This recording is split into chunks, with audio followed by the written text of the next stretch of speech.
To our Halloween special of Going Deeper. Every month we put on this event where we get to go deeper into the questions that you might be asking. Sometimes we do it themed on a series that we've been discussing in church, but because today is Halloween, we couldn't resist the opportunity to go deeper into our questions around Halloween. You might not be aware, if you haven't been around church for very long, that Halloween can bring up some issues and some tensions for Christians. Some Christians choose to be separate from the festival altogether. Some people are totally fine going all in, and that's the conversation we're going to have tonight. So we're super excited to dive into that with you, and we would encourage you to join into this conversation, use the chat, drop your thoughts, drop your questions in. I'm going to invite Martin and Daz to come and join me. Hello, welcome. Hello. Daz. Thank you. Hi both, Nice how are you guys doing? Yeah, Okay. all good, thank you. Good. So we're gonna dive straight in because we've got lots of fun stuff to talk about this evening.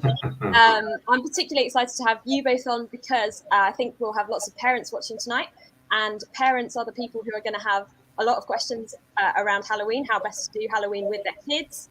And so you can contribute to that conversation in a way that I can't because I'm not a parent. And yeah, so I'm excited to do this. So I thought it'd be helpful just as we kick into it, and we'd love to hear from you in the chat, your response to this as well. Just if you could share briefly, because we're going to go into it in more detail, how would you sum up your stance towards Halloween yourselves? Martin, I'm going to go to you first. Oh, well, I've got a sermon in front of me that I did a couple of years back, and I've got headers. So it says, be sensible, be realistic, be wary, be reasonable. That's my stance. Oh, okay. We've got some follow-up questions, definitely. That was a good one. Look forward to hearing more about that. Well, we don't expect you to have a sermon outline. I've never done a sermon on it, and I haven't got anything to for it. I jotted stuff down before. I was thinking, what is my? But I think I'm still figuring it out as a parent because I'm relatively new to that kind of get. Like my daughter's only really old enough now. This is our first one where she's like wanted to join in with stuff. So we're still figuring out. I'm privileged in my role, I guess, as children's pastor to have worked through some stuff with other families. But I guess my personal. One of my personal mantras just in life at the moment is that every obstacle is an opportunity, and I try and see how can I spin things positively? What can be gained from this thing that could be perceived as an obstacle, but as an opportunity. So I like to make things positive. So at the moment, I try and see the good and the value in something like Halloween, and try and hone in on that, and just make the most of having proactive conversations with my daughter, particularly around it. So we kind of join in a little bit, but in very sort of intentional ways. And there's constant conversation going on about why not we do different parts of it. Yeah, that's great. That's really helpful. I can't wait to dig into more of that, and I love that. Every obstacle is an opportunity. Already, very good. Oh no, mine was better. Yeah. Yours is very succinct. Right, let's try to not get too competitive. If you want to comment, Martin or Daz's was better, put it in the chat. My own stance towards it is kind of unknown. I very much grew up, we didn't have anything to do with it really as a family. I've never felt like I would particularly enjoy engaging with it just because I don't really like sort of scary stuff. But I think I'm becoming more aware that actually the Halloween as I perceive it isn't actually Halloween as most people view it. So for a lot of people, it's just an opportunity to get dressed up, have a bit of fun. So I'm kind of on the fence, interested to have this conversation. Go ahead and drop in the chat on a scale of 1, totally don't want anything to do with it, 10, absolutely love Halloween, best day of the year. Where would you put yourself on that spectrum? Be interested to know. Daz, you mentioned some of the parents that you've been able to have some conversations about this with. And actually, we've had somebody send their kind of journey with Halloween. That sounds a bit strange, but you'll see what I mean in a moment. We actually had them send that in to us this week. And as we kick off this conversation tonight, I actually just want to read to you what this parent wrote to us, because it captures kind of almost everything we would want to cover in a conversation like this. So I'm just going to read this for you. So, before I had children, they say, I was always so sure about the type of Christian parent I wanted to be. I predicted challenges like appropriate TV programs and films, age restrictions in games, even appropriate clothing. But the one thing I didn't expect to find a challenge was Halloween. This was because I didn't celebrate it. I was certain it was a festival of the devil, and while I trust in an almighty God, I also know that you don't mess with the devil or give him any opportunity. So it was going to be easy. It was just a no. Then my children came along. I became a mum in our local community, a mum sharing parenting with others at school as well as at church. And the things I was so certain of suddenly became just a little more uncertain. When they were little, it was easy. I'd just say, no, we don't celebrate that. We're a Christian family and Halloween isn't a festival we celebrate. But then they got a little older and started to question everything. They wanted to know why. They wanted to know why they couldn't dress up and get buckets full of sweets like their friends do. They wanted to know why taking part was a bad thing. They would say to me, we just want to have fun with our friends. We're not doing anything bad. We know we love chocolate. They knew we would never go to a stranger's house, but couldn't understand why we wouldn't participate with friends from school. I decided, as I have had to do with so many things, to look into it, to research, ask questions, and learn from others. At each stage of this, I shared what I was learning with the children. We ended up having so many great conversations on this journey together. I discovered not everything about the festival is evil, and that many Christians use this as an opportunity to love others in their community. We've learned what our boundaries are, and actually that if the children want to go trick-or-treating in a safe and controlled way with friends to the houses of people they know, it's okay, as long as we remember who we are. Mostly I learned by being the mum, determined to say no to everything. All I did was draw my children to it. It became something they were fixated on. By letting them be and doing it with honest questions, it's helped them learn it's okay to question things and made their faith stronger. And this week, as our conversations took a deeper turn about the second coming, about the devil on earth, I discovered my 9-year-old reading Revelation before bed because he loved finding out about it all. I took a moment to be grateful because without the challenges Halloween has brought to me as a parent, we'd never have had those moments together to grow our faith a little more. But I just think it's such an incredible story. There's 3 particular things I love about it, and I'd love to get your two's kind of responses and what resonates with you with that. One is that she's seen it as an opportunity to love, and like that idea of is there an opportunity to love through Halloween? An opportunity for conversations with children, opportunities for conversations where you can unpack some difficult things, and an opportunity to figure out, I love where they said who we are in Jesus, that actually it was about them understanding who we are even as we do something like go trick-or-treating. I just love, I love everything about that, but I'd love to hear what your responses were to that little story. Yeah, I think it's really good. I think it was nice and honest, which is so important because it's not a black and white issue, and everybody, even in the church that I speak to, has very different issues, different stances on Halloween, and it's very much a personal stance to make, and that's just really nice, just honest, open sort of testimony from someone and who's really struggled and worked through some stuff. And I think it's important. I think it's important to do that. It's important to have an opinion and a thought-through opinion. It's not, some people just say, "Oh, it's fun." It's not, And I think we could maybe run the risk of not thinking about it and just going along with everybody else. That's probably not a healthy way to deal with it. However, I think if we work through it and come to a conclusion, that's really that's a positive thing. And anybody that's talking to their kids as well, that's all we can do, isn't it? Is be trying to model how we think the world works as parents. And I think that's just a really cool, nice, honest way of looking at it. Right. Anything you wanted to add, Martin? Yeah, I think it's you think your stance on it until your kid wants to go along to the school Halloween disco, and you think, is there anything wrong in that? Because they just want to be with their friends and enjoy themselves. And there's a bit of a difference between a school Halloween disco and trick-or-treating, a little bit.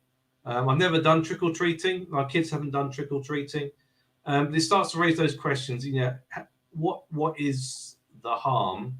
And people are at different places on that. I said I wrote a sermon on this, and I got this quote from a guy called Pat Robertson. you might have heard of him. He's a big American evangelist preacher. I think he's just literally retired from outward facing ministry. And he said this, he says, I think we ought to close Halloween down. Do you want your children to dress up as witches? The Druids used to dress up like this when they were doing human sacrifice. The children are acting out satanic rituals and participating in it and don't even realize it. And that's a completely different stance when you're thinking, oh my goodness, are my kids involved in satanic rituals, or actually are they just having fun with their friends and having sweets? And until you're a parent, it's easy to be a bit more black and white, I think, until you have to make a decision.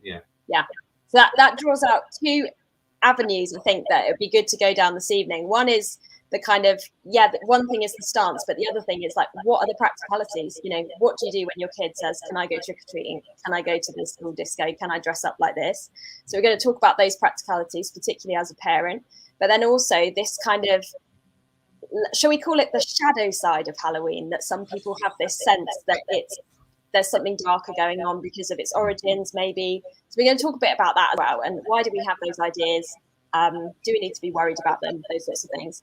Just going to read some of the things people have been putting in the chat. So we've had quite a couple of ones in terms of where people are on the scale from kind of don't want anything to do with it, that being one. Meg put in the chat that she celebrated it as a child, but as she's grown up, she's changed her views on what it's like now. So Meg, be really interested if you want to put something else in the chat about what it is that's kind of changed your mind, maybe. Fred puts, when I was a child, it wasn't celebrated where we lived. And then we're getting probably around a 4 or 5, he says, don't love it, seeing it now as a parent of a 5-year-old who wants to take part in the fun, similar to that story that you read. Okay, and we've got some questions coming in as well. Jenny, we're going to come to your question shortly. Can they dress up as angels? Oh, no, it's not a question, it's a suggestion. Can they dress up as angels, bring light into the darkness? We're going to talk some more about that as well. I just realised I can show the comments. So you were reading them and I forgot to put them up, but I'll try and remember next time. No, do not worry. Going to go to a question that we had on social media during the week. This came from Meg. Why is it called Halloween, and where did it come from? So I've been doing a little bit of research this week because I had some preconceived notions of where it's come from, but I've got my facts straight. So it starts with a Celtic festival called Samhain, which is spelled like Samhain, but it's pronounced Samhain, one of the things I learned this week, where it was thought that like the souls of the dead would return to your home on that night. And so, well, actually on November 1st, they believe that. So people would dress themselves up and put scary things outside their home to make sure that the souls of the dead didn't come to their homes.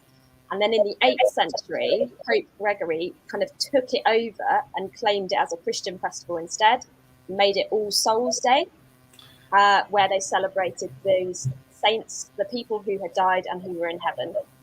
We have a habit of doing that with festivals. Yes. I think there's one called Christmas you might have heard of. I think we did something similar. Yeah, that's it. So then in the kind of last century, 2 things have happened that are quite significant in where we find ourselves today. One is that the festival's now been secularized and commercialized, particularly in the US. And it's now, I think we would all agree, Halloween in our country is becoming more and more and more of a kind of thing now. You're seeing it more in advertising and in shops. So there's like the commercialization of it. We can talk a bit about that later. But then also around, because I was like, okay, where did the Christian tension with it come from? Because it was once a Christian festival. So at what point did we go, oh, I'm not sure about this? Apparently, they say that around the sort of 60s and 70s, there was lots of concern about all sorts of things to do with like the glorification of evil and darkness, and people getting concerned about rock music and bands like Black Sabbath, and all that sort of gave rise to concerns about Halloween as well. And like, oh, actually, as Christians, do we want to be participating in something that glorifies stuff that we would say is like not good? So that's kind of a bit of context. Do you guys have any fun facts that you wanted to add into the mix? No, I mean, I remember as a kid, just what our sort of stance in my house was we just turned off all the lights in the front room. We all sat in the back room. So people just didn't know we were in, and we were just like, it felt like hiding away. And I like, and now even as a Christian without kids, I remember thinking like, I don't know how I feel about that, because we're called to sort of put our light up on a on a stand, like, and if I hide in the back room and turn all my lights off, am I literally doing like the opposite of that? I don't know what it would therefore look like to do not the opposite of that, but we used to do that for Jehovah's Witnesses as well. It's like, shut the curtains quick, don't let them know we're here. Yeah. No, but I think it's become much bigger now. Like you say, when I was a kid, we get like a few knocks at the door, and we just hide in the back room, and it wasn't that big of a deal. Whereas now, like, people knock the door a lot more. You can't watch anything on TV around Halloween without seeing something. And even thinking of the kids, CBeebies is has, like, this evening we went to bed and we listened to Dave Grohl reading a book about like ghouls and goblins, and I was thinking, even on CBeebies you can't get away from the spooky side of Halloween. It is very pervasive, which just makes it really hard to avoid. And that's why I think that the conversations we have around stuff is just going to be so important for us as families, and having those intentional inputs and spinning those positive something's around it. It's just really key that's it. So Martin, you made a good point that Halloween's not the only festival that we've sort of hijacked, for want of a better word. And the interesting thing, I was watching an interview earlier today where they were talking about the tension of celebrating Halloween, and they made the point that like Sunday, as in the days of the week, Monday, Tuesday, Wednesday, Sunday, comes from the worship of the god of the sun. And we do church on Sundays. We love Sundays as Christians. There are lots of things that we've taken from kind of pagan or different origins and made into something else. And how much do the origins of a thing need to concern us, and how careful we need to be about that. And really, one of the things that we want to do this evening is make this super practical and look at what's going on now in our culture, and also look at where our culture is going. Because as we've said, Halloween is getting more and more and more of a thing. So it's going to become, perhaps harder for us to navigate that and figure out, okay, where are we in the midst of that? So we are not, that's kind of the covering of like the origins of it for tonight. And then we're going to spend the rest of our time together trying to get really, really practical. But if you have any other questions about the origins and you want to have a further conversation about that, do drop them in the chat. And you can also email gotquestions@hawleybaptist.org.uk at any time. Very good. I'm on the case. So, another question we had earlier in the week on social media from Katie. So let's get on to some practical things. Trick or treating, yes or no? Is trick or treating okay? Yes. Ish. Ish. So Martin, you say yes, although you said your kids don't do it. Yes. Do you want me to go into it or get Dad's answer first? Go into it and then get Dad. You go first. I'm interested to hear Okay, so I think things have changed a lot since when I was a kid. I mean, we have like electricity to start with, but electricity. Like you said, commercialization of Halloween has made it a lot more popular. So a lot more trick or treating, whereas there wasn't really anything when I was a kid. Yeah. Where we lived previous to moving to Hawley, we were on a fairly main road, but it wasn't a particularly nice area, so you didn't really want to answer your door to trick or treaters, or you didn't really want to go out trick or treating. You moved to Hawley, and suddenly it's a big family atmosphere. There's lots of families around. Particularly if you go to the Acres, which is a local newish housing estate, and it's just swamped with families everywhere walking together, enjoying the evening and doing trick-or-treating together. And then it suddenly becomes a lot less sinister, it becomes a lot safer, and it becomes a lot more of a community. And I've said to my eldest daughter, I said, look, if one of your friends who live on the Acres were to say to you, would you want to come trick-or-treating with us? Then I will be happy with that. They haven't asked her, but I would be okay in that particular environment. So this is not really anything to do with the Halloween, but more the whole kind of feel of it. Yeah. Yeah. Daz, what about you? Yeah, so as I say, we're still a bit fresh to it. And this evening we got home from the church praise party where we did all the light party stuff, and we got home, and then my daughter says to me, "Oh, can we go trick or treating?" And I thought, "Oh, like okay, this is it now." And I was like, "Yes, but yes, we can go, but we're gonna knock people's doors. We're not gonna say trick or treat. We're gonna say Happy Halloween because we want Halloween to be happy for people. We don't want to go around scaring people. That's not what we're about." And so we went. There's one house opposite us. They had pumpkin dance. We went, knocked the door. Happy Halloween. Have some sweets. Another house down the road, which is actually a little friend's house. And so there was an opportunity to sort of stand and chat to the mum and dad who came to the door. Like I kind of know them. So like we did it for the first time today, but the conversation happened. This is what we're going to do. This is how it's going to work because we don't want people. We're not about fear. We don't want to make people scared. Because we don't have to be afraid. Well, I think that's my thing. As I say, as a kid, we used to hide away, and it was like, oh, are we a bit scared of stuff? And I don't want to be afraid. I don't think we're called to be afraid as Christians. So I again talked about we aren't scared of spooky things because we know Jesus, and Jesus is stronger than spooky things. So we can go and make people have a happy Halloween because that's what we want. If they're going to have Halloween, we want them to have a happy one. So let's go and be part of making that happen.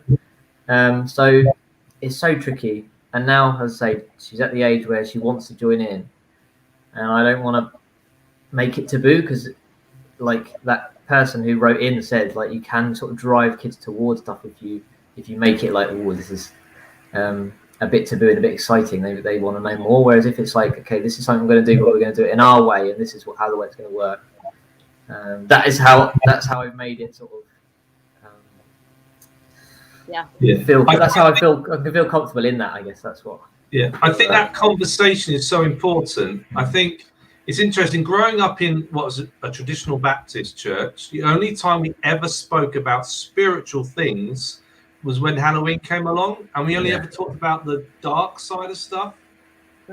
But actually, we're the ones that should be talking about spiritual things all the time, because we have such a great message to say about victory over darkness, that we have authority in the spiritual realm because of Jesus, and we have the third part of the Holy Trinity, the Holy Spirit, living within us, and that's something we should talk about and celebrate. And like I said, that Halloween gives us our opportunity to have that conversation about spiritual things and talk about the light.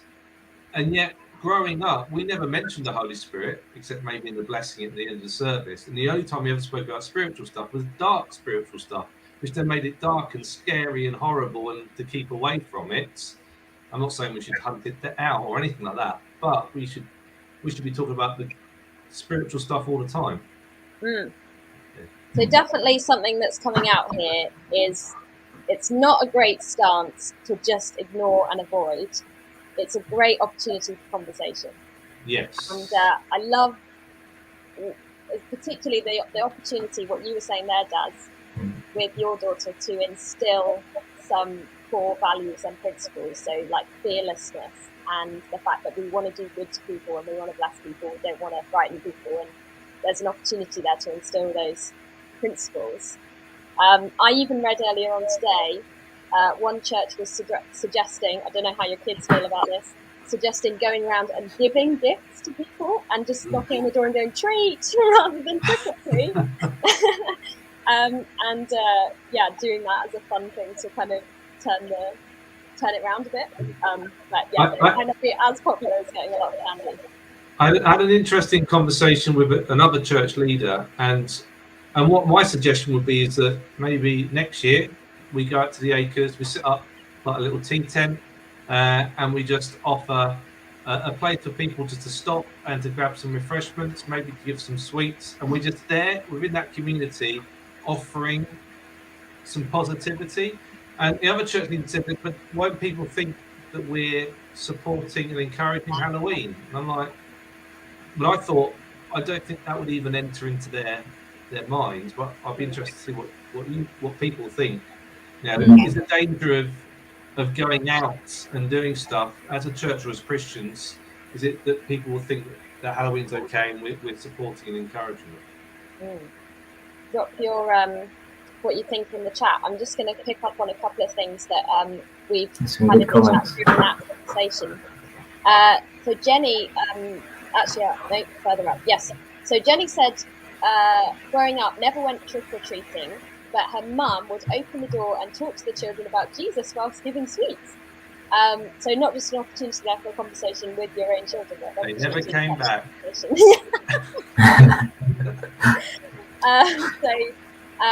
And then, yeah, I like that. I used to go around with my mum selling poppies for Poppy Day after the 31st. That's cool. I really like, there's an advert out at the moment where the family's celebrating Christmas really prematurely, and then there are trick-or-treaters at the door, and I think they give them a mince pie or something, which I find hilarious. I like the idea of doing that. Yeah. And we've got, so Jenny says our children would be dressed as good, not bad things, angels, superheroes. And I guess we would say that does tend to be the way that things are going more, maybe. Yeah. But her concern is that some of the things out there, decorations and costumes, can be scary for younger children. So maybe maybe you need to go to a family area so they know that it won't be too frightening. So that brings us on to another question that I wanted to ask. So first, quick one.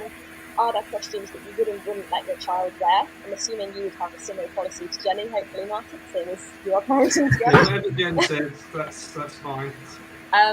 Daz, do you have any thoughts on costumes, yeah or no? I mean, the only ones would be things like, I don't know, really. Maybe witches. We would probably say no. Or we tend to. I always try to, you know, even the way a parent is like, let's praise rather than punish. Let's be positive rather than negative. So I always say, let's dress up as, and give a list of like, this is what we can do, rather than like, but we're not going to do. But it's something like, you know, which I would say because, you know, and try and outline why. Like that's so important, I think. Things that are particularly violent, I think, would just be a bit gross, like blood splattered things. Yeah. Maybe. Only because, I mean, my daughter's so little; she's only 4, so it would be. Yeah. You know, she was a blood splattered zombie or something. It might just, I don't know. I think I just feel a bit weird about that. Superheroes is great. Today we went out dressed as a super ballerina or something, and she just picked her own outfit of whatever was at the bottom of her dressing up box, and it was very brightly coloured, all completely mismatched. No real sort of rhyme or reason to it. It was just like, yeah, fuck, let's go. I don't know. That's kind of where I'm at, I guess. Yeah, my girls went as cats to the school disco, but I must admit, on Ellie's first school disco, I was given the task of going to buy the costume, and I have to admit, I bought her a zombie prom dress because it was really cool. It was like this muted pink and black with skulls all over it. I just thought and it was like a proper prom dress, but with like skulls on, and he couldn't obviously see it straight away. So that was a bit naughty of me, but it was pretty cool. That does sound quite cool. I would have worn it if I was a 4-year-old girl. Would you like one yourself, Martin? Well, if they do it in my size, that would be really, really nice. That brings us on to how do you, and you can answer with this according specifically about Halloween, but make it broader if you want, and I'd love to hear from some parents in the chat. How do you help your children when they encounter something that might be frightening or scary, or give them some questions, whether they see it on TV, see it in the supermarket, see somebody dressed up as it? I'll give you a tangible example. I had a friend who's got a 3-year-old, and his 3-year-old watched something on TV recently and said, "Daddy, what's a ghost?" And like completely caught off guard by this question. How do you navigate those sorts of things? Ask him up. Pass that one over. Here you go. That's a good one. It's so tricky. I mean, I guess if my daughter said to me, "What's a ghost?" That's not necessarily at that point. She might necessarily understand it's just it doesn't have to be a scary thing. Maybe, I don't know. I think if she was scared about something, I would talk through like what's the fear, I guess. What are you afraid of? Something makes you jump. It's just a bit scary, isn't it? But I think and try and speak some hope in about the fact that we can pray about things, that God is always with us, even when we're on our own. We feel scared, like we're never actually alone, and that is a hope we have, and that's something that's different about us to some other people. And that hopefully would make her feel a bit sort of special, like, okay, I am protected. There is someone is with me at all times. Yeah. Ghost is a tricky one, because some people have, they see sort of spiritual things and it draws them towards God. But on the whole, I think anything that distracts us from God is probably not of God, and that's quite hard to have a sort of. I think it depends on their age. With a 3-year-old, and they asked about ghosts, I'll probably say, it's just a made-up thing. But I think as they get older, you can start to have conversations around that, and there's some really interesting stuff around ghosts and things like that. But you can kind of have conversations about, and I'm finding, particularly my eldest, we can start to have some pretty good conversations about these things. But no, with a 3-year-old, I think I'd just kind of brush it under the carpet, and like Dad says, just really focus on the fact that we don't need to be scared. I think my kid, the more scared of someone breaking in and getting in their room than they are of ghosts and monsters. Yeah, it's fair enough. Yeah, which is fair enough. Yeah, as well. Yeah, I'll be afraid. I love the idea of a superhero or something then marching back into school, or a super ballerina marching back into school and saying, I'm not afraid because I know God is with me. Yeah. That is a super cool idea. That's the kind of kids we want to raise, isn't it? I think. God doesn't give us a spirit of fear, but a spirit of boldness, and I think that's the kind of thing we want to teach the Christian children is that they don't have to be afraid of things. This is how David treated that question with his daughter. I think is grown up now. For the 3-year-old, you could start with the Greek derivative. I can't even say the word. Go on, Becky. The Greek derivation of the word. See if they don't start yawning within seconds. That is excellent. Top You can tell he's a doctor. Okay. Let's do another. Feel free, please do keep dropping your questions in. If you didn't want to participate in Halloween, so if you've got parents watching this who think, I'd rather my child doesn't have anything to do with it, what do you think would be a good way for you to explain that to them? And what would be a good way to give them an answer that they can actually share with people that might make sense to other people as well? Yeah, it's so important because some people don't want to do it, and it's children won't initially understand why, and all they see is what they're missing out on, which is a really, really tricky thing. So again, it's just, I guess, if we work through in our own minds why, and then we try and communicate that to our children the best we can. Sometimes as a parent, you just have to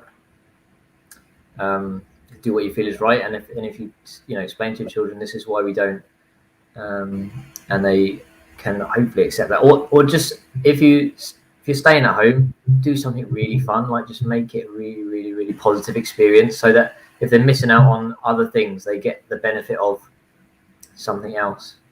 I think that would be my advice. And that's where the light party's really good, isn't it? So this afternoon you had the praise kind of light party thing. You didn't call it light party, but it was the praise, superhero praise party we called it. Superhero praise party.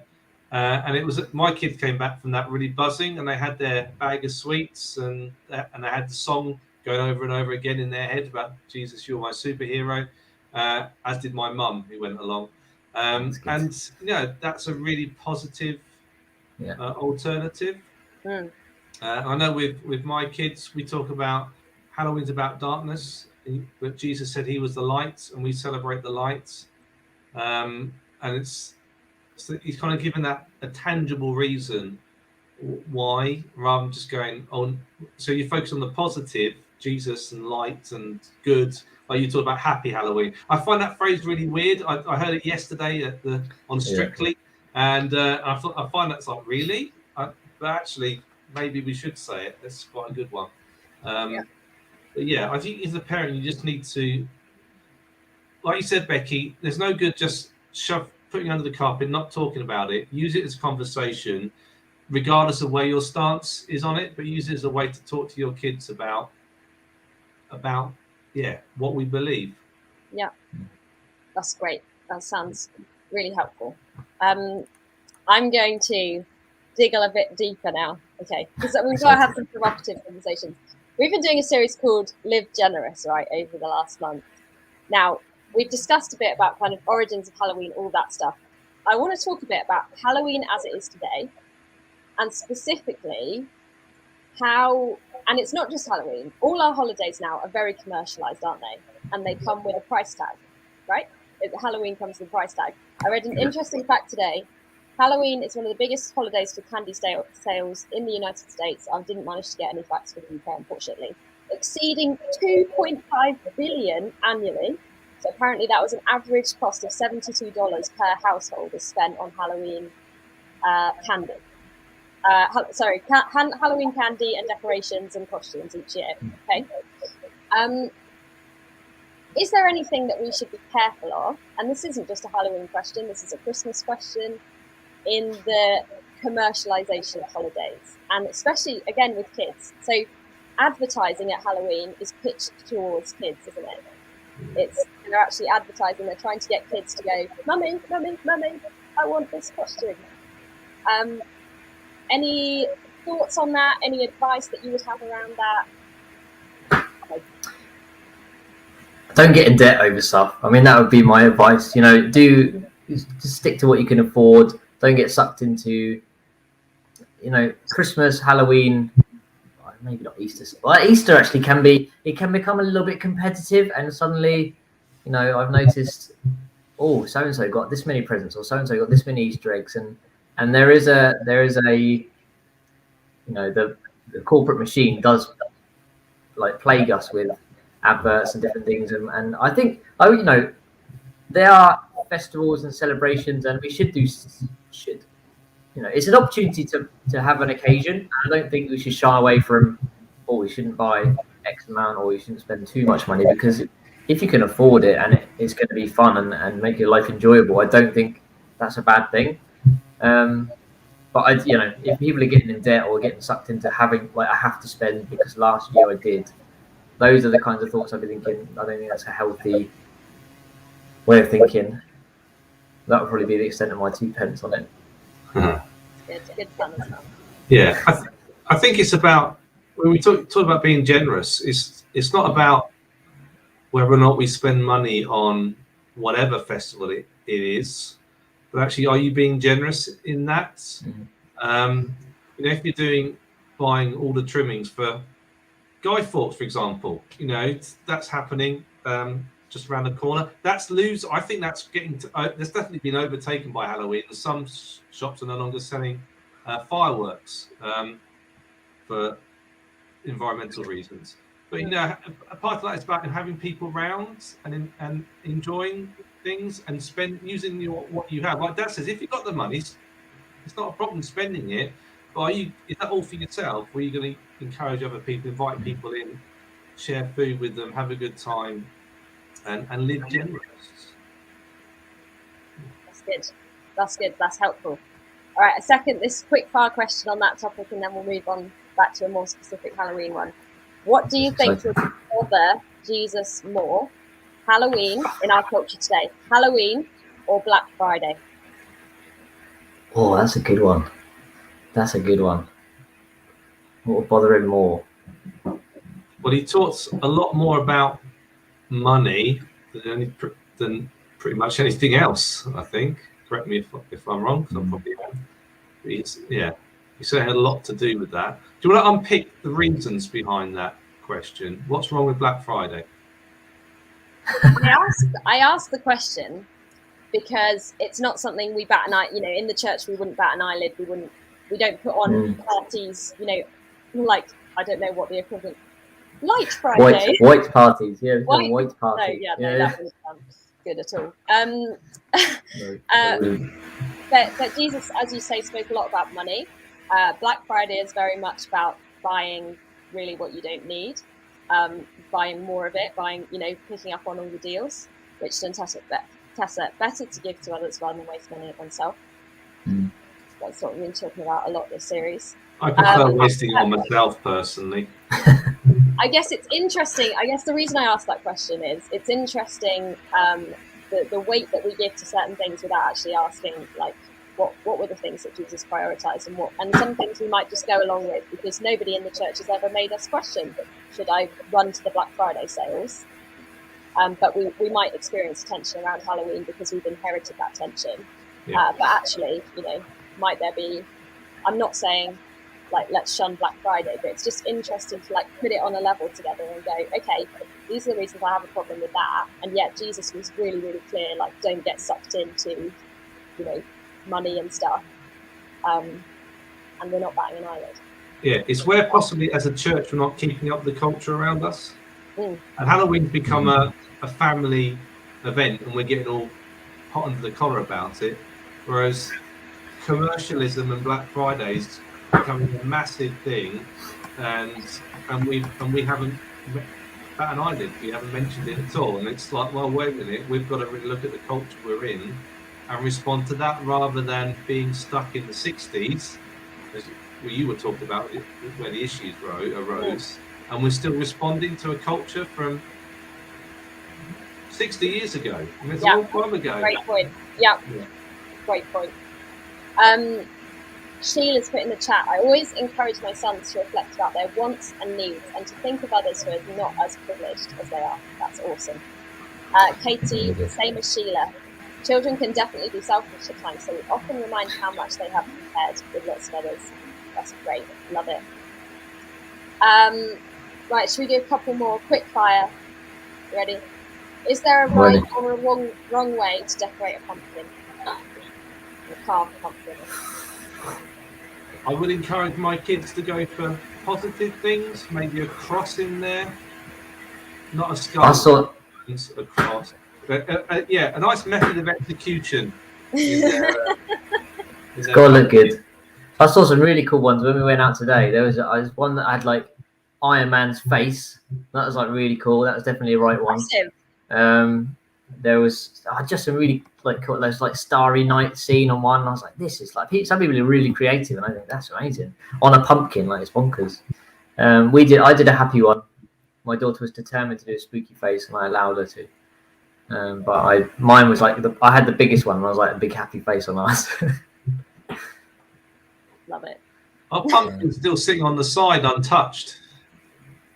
Poor pumpkin. Make a nice soup. Poor pumpkin. But I did see a good recipe on Instagram where you make a chicken casserole in a pumpkin. So there you are. Give that a go. Recipe to follow. Any final questions you've got? Please do put them in the chat. We're going to wrap up in a couple of minutes. And we'd also love to know, has this been helpful for you? Is there something that's it's made you think differently about? David's put, about Black Friday, I suppose Jesus would remind us that where our treasure is, there our heart will be also. Daz's comment about living within your means is a very good advice. Very good. Thank you, David, and thank you, Daz, for that. Fred Mellings enjoys the idea of pumpkin soup. That's good. Yes. Oh yeah, Jen just said ours weren't interested in the pumpkin. Wow. There we go. There you go. Yeah. So, key takeaways from this evening, I guess, is great to talk about it. It's an opportunity to instill the principles of faith over fear and love and generosity. Dress up as superheroes. Bring some joy to people. Use it as an opportunity to bring some joy to people. Don't be afraid of the origins and maybe some of the scary things you've heard around church about this festival. It doesn't necessarily have to carry that weight. And we do have a God who is an overcomer of those things. The devil and Jesus are not on equal footing. Jesus is a lot more powerful. Sometimes we can think about the devil like that's not the case. Richard and Tessa have put in the chat, definitely as a church, we should go large on spreading Jesus at Halloween like bread with lettuce. And let's talk more about this idea of setting up a stand next year. Yeah, very cool. I heard it here first. I heard another church, they set up prayer stations and all sorts. They're going to really go to town on this, and people seem to respond well. The more we can get out there, And the more we're where people are, the better. Unfortunately, we do this on Good Friday and there's no one there. Ah, You sit in town, it's like, where is everybody? You go for a walk. interesting. Yeah. Good thought. Great. Put out some lovely messages in the sweet bag. Should we put in the chat as well? I Yeah. like it. That's a really lovely idea. Cool. Well, we really hope that this has been helpful to you. We hope you've had a great day. We hope your kids have enjoyed today. Yeah, we just, our hope and prayer basically is that this helps you to go deeper with your faith, to maybe tread into some conversations that you've not wanted to tread into before. That's the whole reason that we do events like this, is because we don't want to shy away from conversations. Yeah, we really hope that that's been helpful for you. Thank you so much, Martin and Daz, for bringing all your insights into this conversation. Martin, are you sharing your sermon notes with the rest of us? I could do. Might have to edit it a little bit. So save it for next year. You can preach it. Yeah. I'm not sharing any sermons preaching Hawley yet. They are staying on my computer. Yeah. Yes. Cool. God bless you all, and enjoy the rest of your evening, and have a great week. Thanks for spending 45 minutes or so with us. Bye. Bye. Bye.